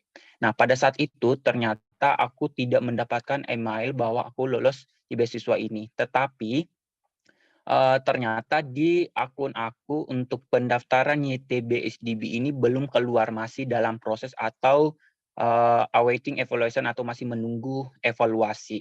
Nah, 1 hari setelah itu keluar balasan dari YTB kalau ada bentukan penolakan bahwa aku tidak diterima di beasiswa YTB ini.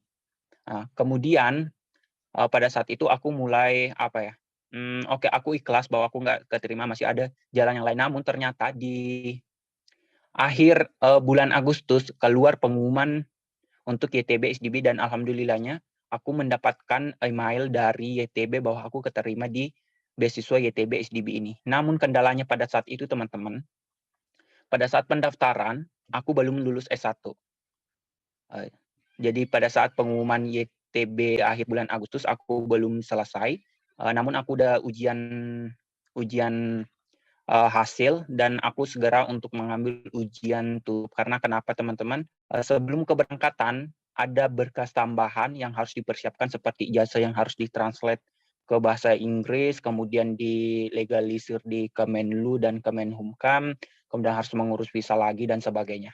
Dan alhamdulillahnya dengan bantuan Allah Subhanahu wa taala, alhamdulillahnya aku bisa menyelesaikan semua persiapan berkas untuk keberangkatan dan berangkat ke Turki pada tanggal 25 September 2021. Dan tiba di Turki tanggal 26 dan di Konya juga 26. Seperti itulah sedikit pengalaman saya untuk mendapatkan beasiswa Turki ini. Oke, teman-teman, kita lanjut. Untuk beasiswa YTB dengan beasiswa YTB SDB ini hampir sama untuk persyaratannya, teman-teman. Jadi semuanya sama. Untuk syarat wajib yang harus kita penuhi sebelum mendaftar beasiswa ini, yang pertama untuk pendaftar S2 maksimal umurnya itu 30 tahun. Jadi bagi teman-teman yang ingin mendaftar S2 kemudian umurnya 31 tahun itu otomatis tidak bisa mendaftar, otomatis tertolak oleh beasiswa ini, beasiswa Turki Burslara. Kemudian untuk pendaftar S3 maksimal 35 tahun, teman-teman. Nah, selanjutnya untuk nilai IPK minimum pendidikan sebelumnya itu 3 dari skala 4 atau 75% dari 100, seperti itu, teman-teman. Kemudian sudah lulus atau akan lulus sebelum keberangkatan. Nah, aku di sini dulu aku termasuk akan lulus sebelum keberangkatan atau bulan September, karena pada saat pendaftaran aku masih dalam proses S1 atau dalam pengerjaan skripsi seperti itu. Kemudian apa aja dokumen yang harus kita persiapkan untuk pendaftaran beasiswa ini? Yang pertama, kartu tanda pengenal. Nah, untuk kartu tanda pengenal ini ada 2, teman-teman. Yang pertama itu KTP, kita bisa menggunakan KTP, dan yang kedua adalah paspor. Nah, namun bagi teman-teman yang sudah ada paspornya, harus menggunakan paspor. Namun jika belum memiliki paspor, bisa menggunakan KTP dengan ketentuan bahwa teman-teman harus translate sendiri KTP kalian, seperti itu. Kemudian foto diri. Untuk foto diri itu yang resmi, sopan, pakaiannya sopan. Untuk background bisa background putih, merah atau biru seperti itu. Kemudian ijazah dan transkrip. Nah, di sini teman-teman, untuk ijazah dan transkrip bagi teman-teman yang ingin mendaftar S2 atau S3, nah untuk ijazah yang wajib untuk ditranslate yaitu ijazah terakhir atau ijazah S1. Nah, pada saat aku pendaftaran bagi teman-teman yang di sini yang masih ada yang masih S1, masih pendidikan S1, teman-teman tetap bisa mendaftar asalkan kamu bisa lulus sebelum bulan 9. Nah, untuk di bagian ini kamu tidak perlu untuk melampirkan ijazah apabila kamu masih dalam pendidikan S1, cukup melampirkan transkrip sementara seperti itu. Kemudian untuk ijazah seperti SMP dan SMA itu tidak perlu untuk ditranslate, cukup dilampirkan saja. Kemudian ada sertifikat IELTS atau TOEFL. Nah, untuk sertifikat IELTS dan TOEFL ini itu opsional. Namun akan menjadi wajib ketika kamu memilih jurusan-jurusan yang memiliki pengantar bahasa Inggris. Dan juga pada saat kamu memilih univ ada persyaratan tambahan dari univ itu. Jadi teman-teman harus memperhatikan univ yang kalian pilih. Nanti pada saat pendaftaran itu ada di samping univnya itu tanda seru. Kalian harus memperhatikan apakah dia meminta IELTS atau meminta tambahan sertifikat lainnya. Karena ada beberapa univ yang ternama di Turki yang meminta itu seperti METU dan lain sebagainya. Kemudian ada sertifikat GRE, GMAT, DLV, dan YOS. Nah, ini juga opsional teman-teman. Tapi jika ada silakan lampirkan. Ini hampir sama dengan IELTS teman-teman. Ada juga beberapa universitas yang mewajibkan GRE, ada yang mewajibkan YOS dan sebagainya. Kemudian untuk sertifikat ini sangat diperlukan. Ada beberapa jenis sertifikat. Yang pertama itu penghargaan proyek ini Kak. Sertifikat organisasi, penelitian pernah kamu lakukan, kepanitiaan yang pernah kamu lakukan. Kemudian sertifikat ini aku kategorikan bahwa sertifikat ini seperti sertifikat webinar, sertifikat partisipasi lomba, misalnya menjadi peserta dan sebagainya. Kemudian untuk beasiswa, sebenarnya untuk beasiswa ini tidak memerlukan sertifikat, cukup menuliskan nama beasiswanya apa, kemudian pemberinya siapa, tahun berapa, dan jelaskan dan silakan untuk deskripsikan. Untuk sertifikat di sini tidak perlu untuk ditranslate. Kenapa? Karena nanti di kolom pengisian ada kolom deskripsi. Nah, disitulah teman-teman deskripsikan dengan bahasa Inggris seperti itu. Kemudian selanjutnya ada surat rekomendasi. Nah, untuk surat rekomendasi minimal kalian melampirkan 2 bisa lebih seperti itu. Dan bahasa yang digunakan tentunya adalah bahasa Inggris. Kemudian kurikulum. Selanjutnya letter of intent. Letter of intent hampir sama dengan motivation letter. Letter of intent ini motivasi kalian ingin belajar di Turki. Apa yang membuat kamu ingin belajar di Turki seperti itu. Kemudian ada proposal penelitian. Untuk S2 dan S3 itu ada proposal penelitian. Untuk di kolom pengisiannya nanti ada beberapa yang akan ditanyakan seperti tema dari penelitianmu apa, rumusan masalahmu apa, analisis permasalahan seperti apa, analisis yang digunakan seperti apa, hasil awal yang kalian gunakan seperti apa, kemudian kontribusinya penelitian kamu nantinya ke depannya seperti apa, dan daftar pustaka. Nah, teman-teman, di proposal penelitian di tahun 2021 dengan tahun ini itu ada perbedaan, yaitu di tahun lalu itu ada judul, nah sekarang diganti menjadi rumusan masalah. Yang kedua itu Kalau kemarin ada struktur kepenulisan, untuk sekarang ini diganti menjadi hasil awal penelitian kamu, seperti itu. Oke, kita lanjut. Nah, bagaimana cara pengisian dari beasiswa ini? Menurutku, beasiswa YTB atau beasiswa YTB SDB ini merupakan salah satu beasiswa yang sangat mudah untuk di-apply, teman-teman. Untuk pengisiannya sangat mudah, sehingga kita harus walaupun tetap mudah, kita harus tetap teliti untuk mengisi seperti itu, karena ada beberapa hal nantinya yang harus dilakukan secara detail. Nah, untuk pendaftaran beasiswa ini ada websitenya, https://turkiyebuslare.gov.tr. Nah,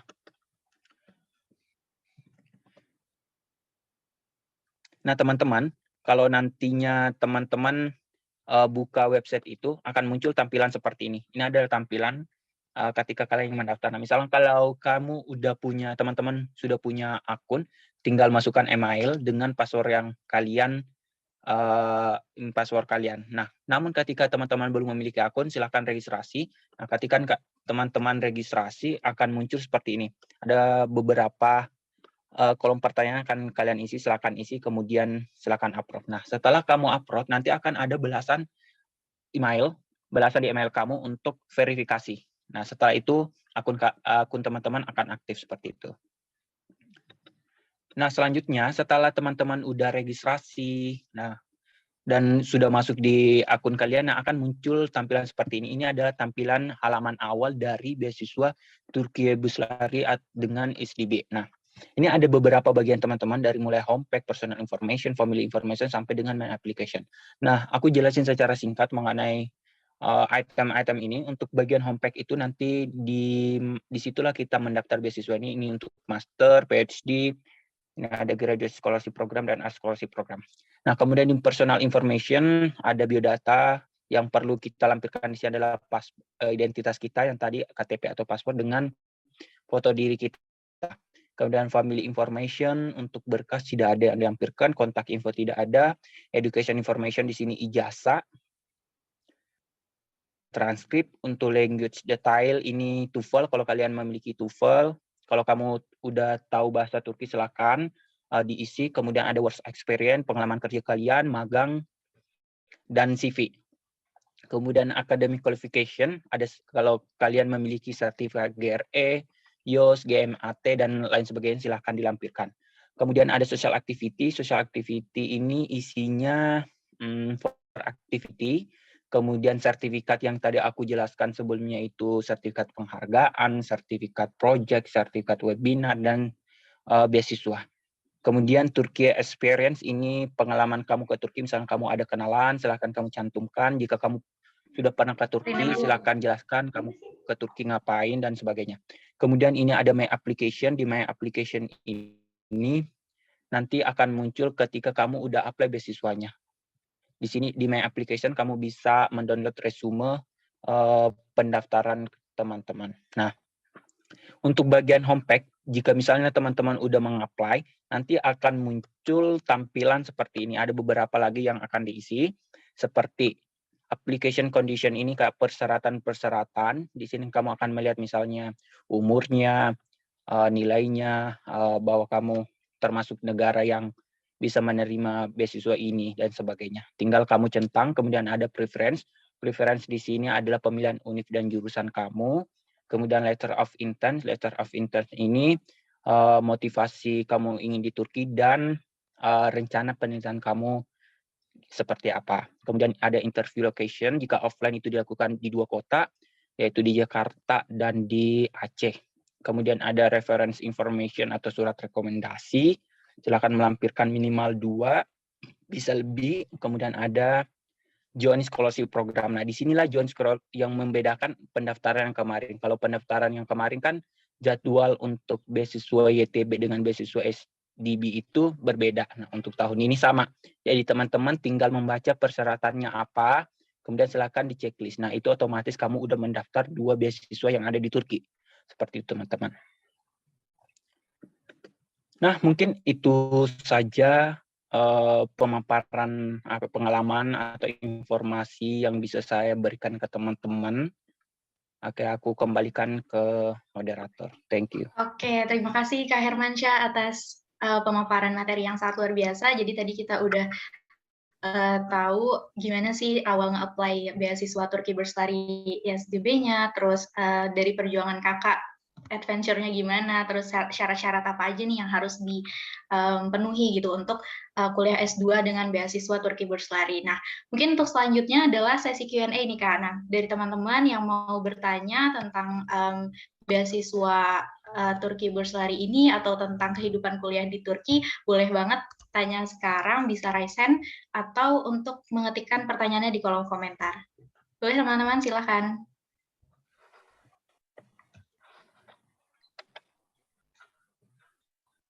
Oke, sambil nunggu teman-teman mungkin lagi ngetikin pertanyaannya di komentar nih Kak, aku mau tanya mungkin ya tanya dulu.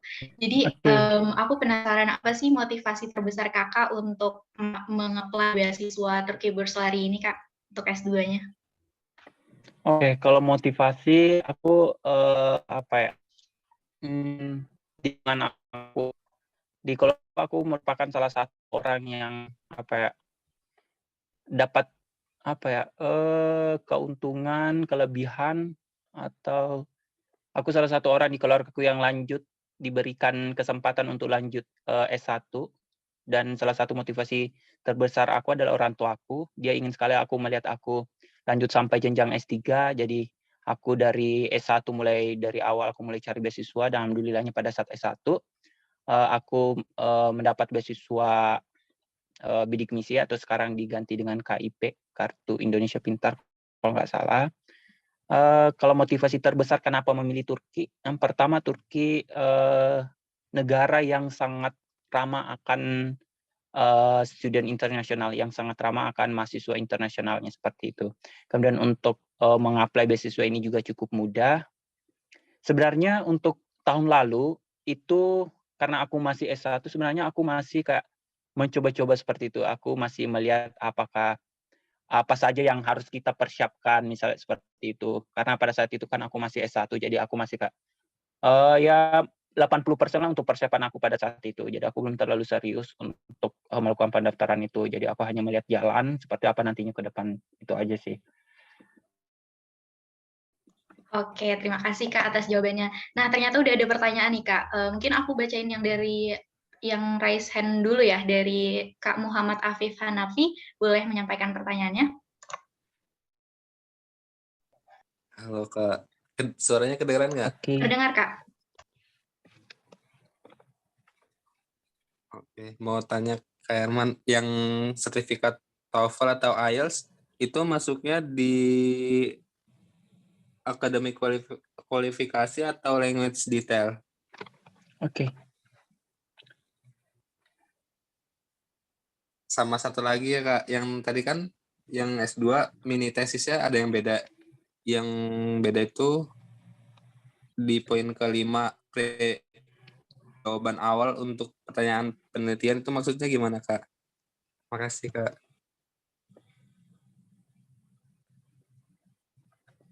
Oke, terima kasih Kak Muhammad Afif atas pertanyaannya. Boleh Kak Hermansyah bisa untuk dijawab? Oke, untuk pertanyaan pertama untuk mengenai TOEFL ya atau IELTS di mana kita simpan. Nah, untuk TOEFL dan IELTS itu kita simpan di bagian yang mana tadi ya? Bukan di academic qualification, yang language information. Kita masukkan ke language information, nanti situ kan ada 3 jenis. Yang pertama itu bahasa ibu. Bahasa ibu kamu apa? Silakan masukkan bahasa Indonesia tentunya. Kemudian bahasa lainnya atau language order. Nah, di situ yang kamu kuasai apa? Misal bahasa Inggris. Nanti situ akan terlampir lagi misalnya apakah kamu memiliki sertifikatnya. Nah, silakan lampirkan seperti itu dan lain sebagainya. Untuk yang ketiga itu ada bahasa Turki. Apakah kamu udah tahu bahasa Turki? Kalau misalnya udah tahu sampai mana, kalau ada sertifikat silakan lampirkan. Nah, untuk pertanyaan yang kedua yang mengenai proposal penelitian. Nah, Untuk proposal penelitian itu emang ada 2 yang berbeda untuk tahun ini. Yang pertama itu yang kemarin judul diganti menjadi rumusan masalah. Nah, kemudian yang kedua itu kalau kemarin ada struktur penulisan, sekarang menjadi hasil awal penelitian kita atau menjauh dari rumusan masalah kita. Nah, apa sih itu sebenarnya? Nah, untuk teman-teman yang udah S1 atau sudah melakukan penelitian pasti udah tahu yang namanya hipotesis atau hasil awal kita sebelum kita meneliti. Dari hasil misalnya kita mendapatkan dari tinjauan pustaka, hasilnya seperti apa nantinya seperti itu. Jadi hasil awal kalian seperti apa dari rumus masalahnya, seperti itu. Oke, terima kasih Kak Hermansyah atas jawabannya. Mungkin aku lanjut ke pertanyaan selanjutnya Kak, karena udah banyak pertanyaan ternyata. Oke. Dari Kak Rifda, izin bertanya Kak nih, untuk gimana cara Kakak ngejalanin hidup yang di sana benar-benar bahasanya beda banget sama Indonesia. Apa di sana full English cara mengajarnya Kak atau gimana? Terima kasih. Oke. Kalau menjalani hidup ya kalau kemarin pas awal sampai di sini pas di bandara ya masih banyak yang bisa menggunakan bahasa Inggris. Nah, di situ aku masih bisa menggunakan bahasa Inggris. Namun pada sampai di Konya, nah mulailah terkendala untuk mengenai bahasa. Kenapa? Karena apa ya, orang-orang di Konya itu, tepatnya di Konya itu jarang yang bisa fasih bahasa Inggris. Jadi ketika dalam kehidupan sehari-hari, kadang aku masih menggunakan translate atau terjemahan Google Translate untuk mentranslate ke bahasa Turki. Selain itu juga kalau misalnya di tempat kuliah untuk sementara kan aku masih Tomer. Jadi untuk bahasa pengantarnya dia menggunakan bahasa Turki dengan tambahan bahasa tubuh. Jadi kita harus pintar mengucap dengan bahasa Turki. Misalnya dia menjelaskan jatuh. Jadi dia ambil benda kemudian dia menjatuhkan. Nah, dari situlah kita bisa mengerti bahwa oh ternyata artinya dari kalimat ini adalah jatuh atau menjatuhkan seperti itu. Lebih banyak kalau sekarang ini lebih banyak menggunakan bahasa tubuh. Kalau awal-awal aku datang sini aku banyak menggunakan bahasa tubuh seperti itu. Oke, semoga menjawab ya Kak Rifda. Jadi lebih ke bahasa tubuh gitu juga ya Kak diterapkan di sana. Nah, selanjutnya nih ada pertanyaan lagi dari Kak Anwar Nasruddin. Izin bertanya Kak, kalau proposal riset yang akan dilakukan itu apakah nantinya boleh berubah Kak ketika di sana?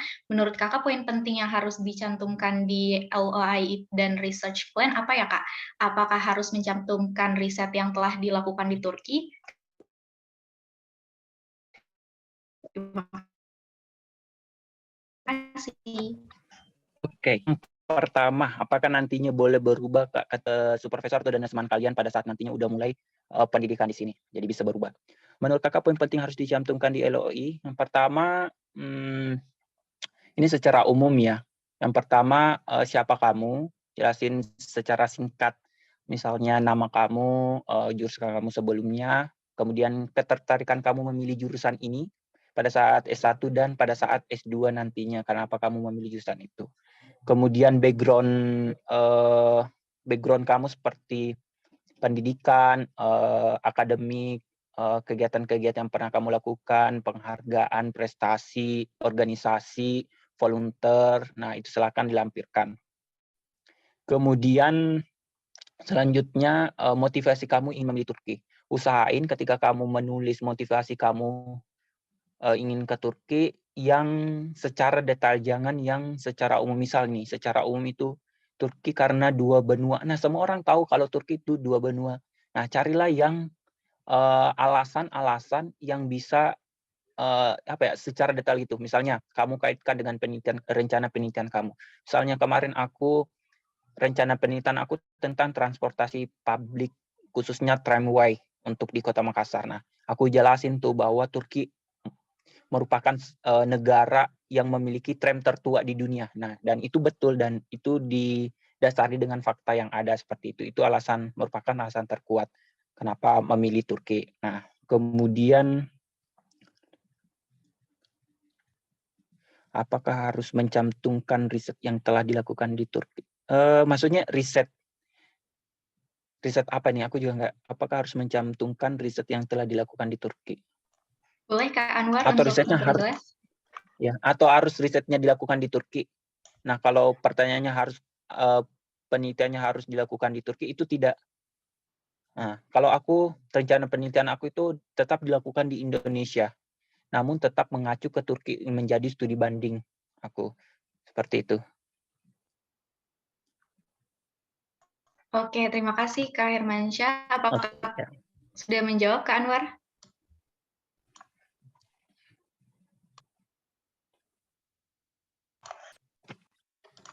Oke, semoga sudah terjawab ya.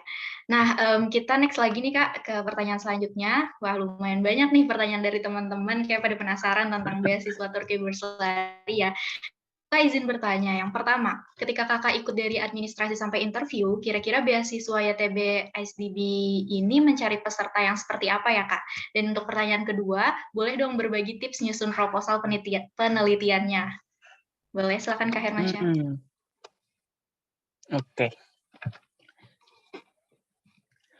Ini ya, kalau menurut pendapat aku, orang apa atau mahasiswa apa yang dicari oleh beasiswa ini, yang pertama itu yang memiliki pengalaman background seperti volunteer, organisasi, akademik, kegiatan lomba dan sebagainya, itu yang menurutku yang paling dicari oleh beasiswa ini. Walaupun sebenarnya tingkat nilai dari sertifikatnya itu cuma kayak nasional, regional, bukan yang internasional. Karena aku sendiri kalau dilihat dari hal itu, untuk sertifikat internasional itu aku ya cuma 2, yang lainnya itu nasional, dan itu nasional itu pun hanya sebagai peserta lomba. Cuma ada beberapa yang mendapatkan 1 atau 2 yang mendapatkan juara seperti itu. Kalau secara spesifiknya sebenarnya random banget untuk pesertanya. Karena kenapa? Kalau tahun-tahun sebelumnya pada saat interview itu ada yang kayak dia ditanya, "Apa yang kamu ketahui tentang Turki?" Dan dia menjawab, "Aku tahu tentang lagu nasional Turki."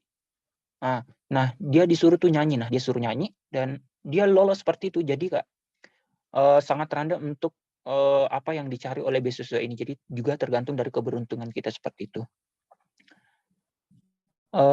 Selanjutnya apalagi ya, IPK juga sangat berpengaruh teman-teman, karena hal yang paling utama dilihat adalah IPK. Kalau misalnya IPK teman-teman udah di bawah 3, nah otomatis itu nggak tertolong seperti itu. Dan ketika misalnya IPK teman-teman 3,25, nah usahain kalian memperbaiki LOI dan proposal penelitian kamu, karena hal yang kedua dilihat adalah proposal dan LOI, nanti akan menyusul yang lainnya. Kedua, boleh berbagi tips nyusun proposal penelitian Kakak? Oke. Kalau proposal usahain berkaitan dengan Turki. Misalnya dia sedikit menyinggol tentang Turki. Seperti yang tadi aku jelasin. Tadi kalau rencana penelitian aku tentang perencanaan transportasi publik, aku sedikit menyinggol tentang Turki. Kalau Turki itu merupakan transportasi tramway-nya yang tertua di dunia. Jadi bisa membantu penelitian aku ke depannya seperti itu. Itu aja sih kalau yang usahain ya berkaitan dikit lah dengan Turki. Karena yang kita apply kan Turki, seperti itu. Oke, terima kasih Kak Hermansyah. Nah, pertanyaan selanjutnya itu sama ya seperti yang dari Kak Kilmarch untuk tips proposal penelitian. Jadi boleh aku lanjut ke yang udah raise hand nih, ke Kak Cutnya Marlina, boleh untuk on mic menyampaikan pertanyaannya.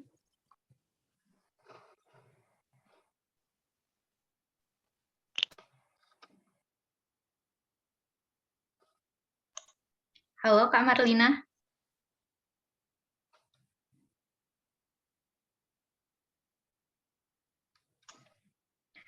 Oke, jika Kak Marlina berhalangan untuk on mic, boleh mengetikkan pertanyaannya di kolom chat ya. Oh, oke, udah kedengaran. Assalamualaikum Kak, maaf Kak, sinyalnya agak nggak stabil. Ya. Baik, silakan. Bisa dengar suara kami Kak? Halo. Ya, terdengar Kak. Bisa. Assalamualaikum Kak Herman. Waalaikumsalam. Jadi ini ada beberapa pertanyaan Ini mengenai research plan tadi. Jadi proposal sama research plan itu sama? Iya, sama. Proposal, Oh. proposal penelitian atau research plan. Oh ya Kak, kemarin kan kami udah mau akun beasiswa YTB, tapi itu kan ada diminta untuk nama ada 3 situ kan, ada name, middle name sama surname. Itu gimana kita isinya Kak? Apakah nama lengkap semua atau satu-satu? Oke, aku langsung jawab ya. Ya Kak. Itu tergantung dari jumlah kata nama kamu. Misalnya nih, Cut Nyak Marlina. Nah, otomatis untuk name-nya silakan tulis Cut, kemudian middle name-nya tulis Nyak, kemudian untuk yang terakhir itu Marlina. Oh, satu kata berarti Kak ya? Kalau misalnya terdiri dari dua, ya. Kalau misalnya terdiri dari 2 kata, misalnya cuma Cut Marlina, untuk yang name-nya silakan tulis Cut, kemudian yang middle name-nya dikosongkan, dan yang terakhir Marlina. Kalau misalnya terdiri dari 1 kata, nah yang name-nya tulis Cut, yang surname-nya tulis Cut juga, untuk middle name-nya dikosongkan. Ya seperti itu. Ya Kak. Jelas kan? Jelas Kak. Satu lagi Kak, Oke. ini kan tadi ada Kak bilang kalau harus ada kartu tanda pengenal kan, yang KTP itu kan harus ditranslate. Apakah harus ditranslate Kak? Kalau translate gimana kita translate jadiin PDF gitu di Word atau gimana? Oke. Untuk kartu tanda pengenal ada 2. Yang pertama KTP, yang kedua paspor. Nah, kalau kamu udah memiliki paspor, silahkan dicantumkan dan tidak usah ditranslate, karena otomatis kalau paspor itu udah ada translate-nya. Kemudian kalau KTP, nah KTP di sini permasalahannya belum tertranslate. Nah, kamu harus translate dengan cara kamu bisa translate sendiri dengan melampirkan pertama, jadi kamu PDF-kan, ada foto KTP kamu, kemudian hasil translate kamu di bawah, seperti itu. Oh ya Kak, berarti hasil translate-nya kita ketik sendiri kan Kak? Iya, bisa. Ketik sendiri. Ya. Jadi mengikut ke model KTP kamu seperti apa. Oh ya Kak, satu lagi untuk proposal penelitian itu kita tempat penelitiannya boleh kita pilih di Turki atau di Indonesia? Boleh misalnya di Indonesia kan? Iya. Boleh di Indonesia. Bisa kedua-duanya. Oh ya. Bisa memilih di Turki, bisa memilih di Indo. Nah, kalau memilih di Indo aja boleh kan Kak? Misalnya nggak ke Turki, Iya, memilih. tapi ada belum? Kalau memilih di Indo, kalau tips aku ya kamu kaitkanlah dengan di Turki. Oh ya Kak, ya dikaitkan sedikit aja di rumusan masalahnya gitu boleh? Iya. Oh ya Kak, makasih Kak. Ya Kak, udah makasih banyak Kak, udah ingin dapat bagi informasinya. Sama-sama. Assalamualaikum. Oke, terima kasih Kak Marlina atas pertanyaannya dan Kak Hermansyah atas jawabannya. Mungkin ada lagi nih pertanyaan dari Kak Cemara. Kak, gimana sih tips dapetin LOA? Terima kasih. Nah, aku jelasin sedikit. Kalau beasiswa ini sebenarnya udah termasuk dalam penempatan univnya. Jadi kita tidak usah mencari LOA lagi seperti itu. Jadi ketika kamu mendaftar beasiswa ini, nanti di preference nanti akan ada pemilihan univnya seperti itu. Kalau tips memilih univnya, aku saranin kamu kalau misalnya S2 kan itu lebih fokus, lebih detail. Usahain ya memilihlah univ-univ yang bisa mendukung penelitian kamu. Nah, ketika kamu udah mendapatkan disuniv itu, kamu urutkan berdasarkan prioritas kamu dan berdasarkan perankingan. Seperti itu. Oke, gimana Kak Cemara? Semoga menjawab pertanyaannya ya. Nah, apa ada yang ingin bertanya lagi? Boleh silakan untuk mengetikkan pertanyaannya di kolom chat atau raise hand untuk bertanya langsung nih kepada Kak Hermansyah. Mungkin sambil nunggu teman-teman nih untuk bertanya, aku mau nanya juga nih Kak tentang beasiswa di Turki, lebih ke tentang kehidupan kuliah Kakak di Turki. Kan berarti Kakak di sana udah sempat pengalaman ya berkuliah langsung di Turkinya. Nah, dari Kakak sendiri ada nggak sih culture shock antara di Indonesia sama di Turki itu? Mungkin dari segi pertemanannya atau musimnya atau yang lainnya? Oke, culture shock. Kalau culture shock itu ya yang menjadi tantangan kita ya sebagai mahasiswa Indonesia di sini. Yang tadi aku sebutkan sebelumnya itu tentang bahasa. Karena apa ya, orang di sini bahasa Inggrisnya itu tidak terlalu fasih, jadi sangat apa ya, menjadi tantangan kita tersendiri dalam bahasa. Kemudian makanan juga karena lidah kita lidah Indonesia ya yang kaya akan rempah-rempah. Kalau di sini yang apa ya, kurang rempah-rempah ya, kadang ada yang tidak ada rasanya dan sebagainya seperti itu. Kemudian musim, pastinya musim. Kalau di sini ada musim salju dan itu menurutku wah, kalau awalnya kita sangat excited ada musim salju dan lama-kelamaan itu akan menjadi membosankan. Karena kenapa? Itu membuat kita sangat malas, dingin dan sebagainya seperti itu. Tantangan selanjutnya ya pastinya rindu ya dengan orang tua. Jauh dari orang tua itu merupakan tantangan terbesar bagi saya. Menurutku itu aja sih kalau tantangan atau culture shock-nya seperti itu. Tapi biasanya kalau rindu orang tua itu awal-awal enggak ya. Biasanya itu kalau aku merasain kemarin itu 2 atau 3 bulan setelah aku di sini aku baru merasakan bahwa jauh banget nih dari aku. Seperti itu sih. Oke, terima kasih Kak Hermansyah. Nah, dari teman-teman ada lagi nggak nih yang mau ditanyain ke Kak Hermansyah?